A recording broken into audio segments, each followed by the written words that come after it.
Hello and welcome to another update video about Solana. So just recording this just before the CPI data release. I mean, hopefully we start to see a bit of action today, but Solana is really just, worth if you need some sleep, just watch the chart basically.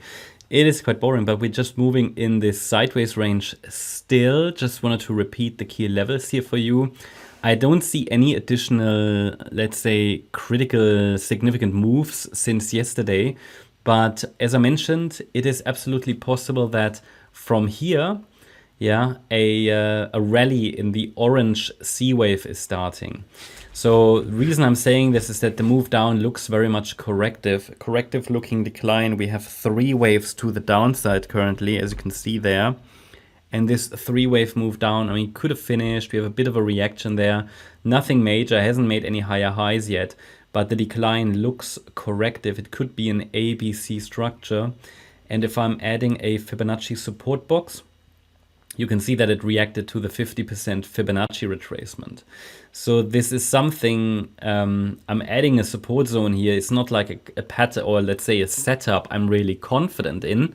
The reason I'm not confident in it is because the rally in what I have labeled as wave 1 is just a 3-wave rally. So it would be wave 1 in wave C, and wave C is an ending diagonal. You cannot trust these patterns whatsoever. However, it just indicates, as long as we're holding that support zone, this is a plausible scenario. It's just that as long as we're in this overall range, which is defined between the red line and the green line, as long as we're holding in that range, there isn't really, any clarity. So the market needs to give us some signal. And at the moment, yes, we're holding that support area, but there is no signal that would tell us about a breakout or anything. So it's just purely a potential at the moment, because probabilities are fairly balanced as long as we are in this sideways range.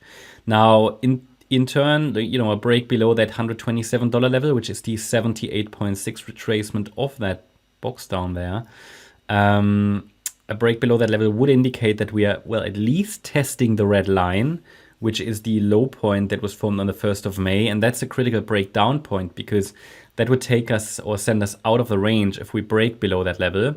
So to the downside, and then we're looking at the lower yellow orange support region. And if we get a break out of 100 or below $119, I would assume that this B wave in yellow already topped. So the orange count allows for a larger B wave, whereas it's possible the B wave already topped. Yeah, but I don't know that until we break below 119. Also, I don't really prefer it because so far the movements to the downside, they've been really corrective.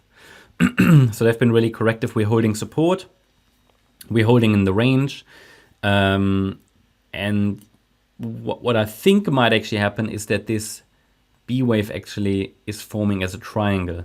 So it's for me between these two main scenarios actually at the moment. Obviously the microstructures are very dynamic, and I'm looking at the chart and it could change from 1 hour to another because we're looking at micro patterns here because nothing else is happening. Because the move down is corrective and the move up as well, I'm either leaning towards the B wave being this triangle, which we talked about already in previous videos. It would be here A wave, B wave, C wave, D wave. Now we could be working on that D wave, and then another E wave, a lower high, could be the last leg needed before a breakdown occurs. So, that's, I think a very plausible scenario because the move down is corrective and the D wave is a correction. I mean, again, could it be finished? Maybe, but that B wave is maybe rather like that then, but this is all a bit, I don't know. It's very corrective, so lots of different scenarios. It could be a flat here, like a running flat, which is rare in a triangle, but then on these microstructures, yeah, it's possible. So yeah, that's what I'm watching, either the triangle, so that means if we form a lower high, be aware that it could be the end of that E wave and then we break down. Or if we see some upside momentum and break out above 159, 160, and that is possible today. Today we have some volatility possibly that's coming in. We could be looking at an upside breakout potentially, but we need a break above that green line at $160. Then a larger B wave rally to $200 plus is possible. And I would track this Already now I'm tracking it, but we would then start to really focus on it. Yeah, that's my update about Solana. Hope you liked the update. If you did, please hit the like button, leave a comment and subscribe. And if you really like the content, then please check out the channel membership. Also make sure that you follow us on Instagram and Twitter for additional content. Thanks a lot for watching. Bye-bye.